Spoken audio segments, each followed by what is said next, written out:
வண்டியோட மாடல் பாருங்கன்னா 2012 Honda City IVTEC மாடலுங்க. 4 டயருமே புது டயருங்கண்ணா. ஏசி பக்கா cooling, power steering, power window, steering control எல்லாமே வந்துருங்கண்ணா. பெட்ரோல் வண்டி 2012, 2 ஓனரு. இன்சூரன்ஸ் மட்டும் இல்லை, மற்றபடி கிலோமீட்டர் பார்த்தீங்கன்னா லோ கிலோமீட்டர் தான். 85,000 கிலோமீட்டர் ஓடி இருக்குது. இதனுடைய விலை பாருங்கள், ஒரு 380 ஃபைனலாக கிடைக்கும். இந்த வண்டி கோபிச்செட்டிப்பாளையத்தில் இருக்குது. வேறு ஏதாவது வண்டி இருந்தாலும் சொல்லுங்கள், எக்ஸ்சேஞ்ச் ஓட்டு பண்ணிக்கலாம். வாங்க வண்டி காட்டுறோம் வாங்க. இது டென்ட் கிராச்சஸ் எல்லாம் எதுவுமே இருக்காதுங்க. டயர் 4மே புதுசு. பெயிண்ட் டச்சப் இருக்கும் பம்பரில், மற்றபடி அடிபடாத வண்டி தான். ரீப்ளேஸ்மெண்ட்டெல்லாம் இருக்காது. உள்ள சீட் கவர்லாம் பாருங்கள், ஸ்டோன்லி கம்பெனி சீட் கவருங்க, பிராண்டடு சீட் கவர். ஒருத்தவங்களுக்கு ஒரு 30 ரூபா 40 ரூபா வரும்.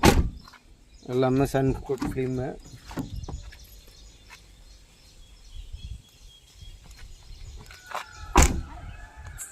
டச்சப் இல்லாத வண்டிங்கன்னா ஐடெக் மாடலு 2012, 2 ஓனரு. வண்டி கோபிச்செட்டிப்பாளையத்தில் இருக்குது. வெரிஃபைனில் ஒரு 380க்கு பண்ணலான்னா இந்த வண்டி எக்ஸ்சேஞ்ச் தான் பண்ணலாம். வாங்க. லோன் ஆப்ஷன் கிடைக்கும். லோன் ஆப்ஷன் பார்த்தீங்கன்னா 3-3.25 ரூபா வரைக்கும் லோன் கிடைக்கும். இந்த நம்பருக்கு கூப்பிட்டு வாங்க. வணக்கம்.